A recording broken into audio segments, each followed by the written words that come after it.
Bonjour et merci de nous suivre sur Objectif Gare. Vous le savez, chaque jour, nous nous rendons dans une commune du Gard pour rencontrer le maire. Et aujourd'hui, nous sommes avec Bernard Covin, le maire de Lédignan. Bonjour Monsieur Covin. Bonjour Coralie. Alors Lédignan, c'est une petite commune de 1400 habitants au pied du Piémont Cévenol. Et l'une des particularités de Monsieur le maire, c'est que vous êtes un ancien agent du contre-espionnage. C'est bien ça ? Oui, tout à fait, mais ça n'influe pas sur mes fonctions de maire. Et justement, est-ce que c'est un plus? Alors, ça n'influe pas sur vos fonctions, mais est-ce que le fait d'avoir eu cette carrière d'agent un peu secret, c'est un plus pour vous dans l'exercice de vos fonctions? Alors, c'est pas moi de dire si c'est un plus, ça m'a simplement donné une formation.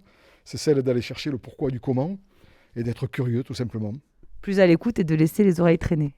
Tout à fait. Alors, vous avez été réélu en 2020, vous avez été élu la première fois en 2014, et pour ce mandat, vous avez un gros projet, c'est la rénovation de vos réseaux d'eau. Alors, c'est plus qu'un projet, c'est une nécessité.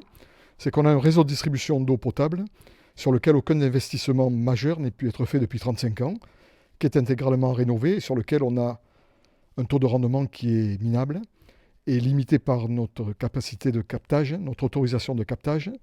On a été obligé depuis la mi-janvier de bloquer les nouveaux permis de construire de manière à ne pas dégrader le service rendu aux gens déjà installés. Alors vous êtes en régie dans la commune, c'est-à-dire que c'est la commune qui s'occupe des réseaux d'eau. C'est un chantier à 800 000 euros. Quand est-ce que ça va commencer? Surtout avec quelles aides publiques vous allez pouvoir le mener à bien? Alors c'est un chantier qui est effectivement immense par rapport aux possibilités financières de la commune, qui est déjà très avancé. Les études sont réalisées. Une partie sera réalisée en comaîtrise avec le département. Par contre, ce qu'il faut regarder, c'est qu'à partir du moment où on va taper sur des réseaux qui sont enterrés, ça oblige aussi à s'occuper de l'état des réseaux autres, les réseaux secs et les réseaux d'assainissement qui sont dans le sous-sol, et refaire aussi le surfaçage des voiries. Donc un chantier dans plusieurs. Enfin, on fait 3 ou 4 chantiers pour le prix d'un. Alors tout à fait, c'est un chantier à phases multiples avec des phases qu'on découvre au fur et à mesure de l'avancement. Et globalement, sur la réfection des réseaux, c'est prévu sur 3 grandes phases, 3 grands secteurs du village, et pour pouvoir permettre de récupérer de la capacité, de la disponibilité en eau, et pouvoir réouvrir un urbanisme normal. Et pour éviter les fuites, parce que vous pompez aussi l'eau à Cardé, ça fait un peu de chemin. Et quand est-ce que sera fini ce chantier? Alors l'objectif, on a déjà une première phase qui va se faire en comaîtrise avec le département, qui devrait être réalisée avant la fin de cette année. Et l'ensemble des 3 phases doit être réalisé, bien évidemment, largement avant la fin du mandat. D'accord. Alors, vous l'avez dit, c'est important notamment pour l'extension de la commune, parce que s'il n'y a pas assez d'eau, forcément, on ne peut pas faire de nouvelles habitations et accueillir de nouveaux habitants. D'autant que vous avez aussi, vous, à côté de l'eau, un problème de PLU. Vous n'avez pas de PLU. En quoi ça peut être compliqué, ça, pour la vie du village? Alors le fait de ne pas avoir de PLU, ce n'est pas un choix délibéré, c'est une situation dans laquelle on s'est trouvé.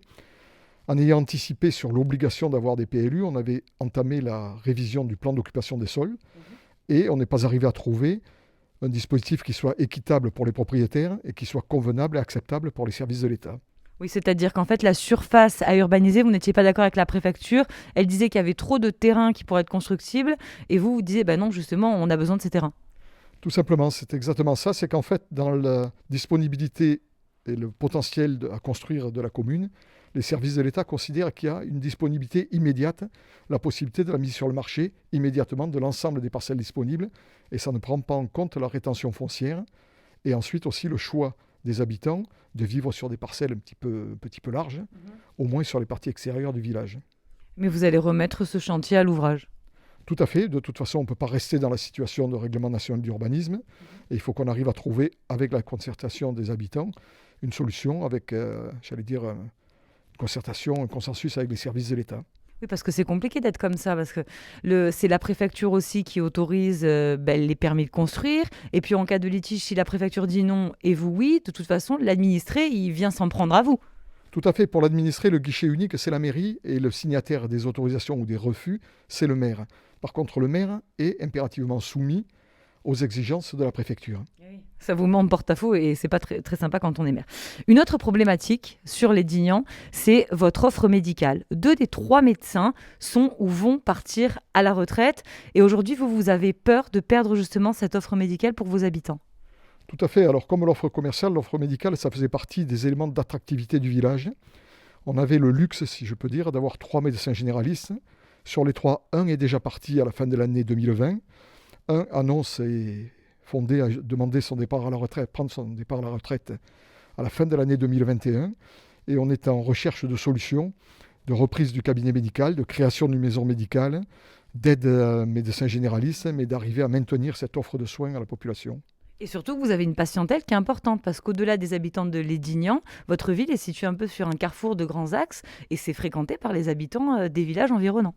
Absolument, quand on voit l'offre de soins hors médical qui existe sur le village, avec 3 dentistes, 2 kinés, une pharmacie importante, ça signifie, ça établit qu'il y a un bassin de patientèle de 4500, 4800 habitants à peu près, c'est-à-dire l'ensemble des Lédignans et les villages alentours. Allez, alors si on a un médecin qui nous écoute, en 10-15 secondes, qu'est-ce que vous pouvez dire pour espérer d'attirer un nouveau praticien sur votre village?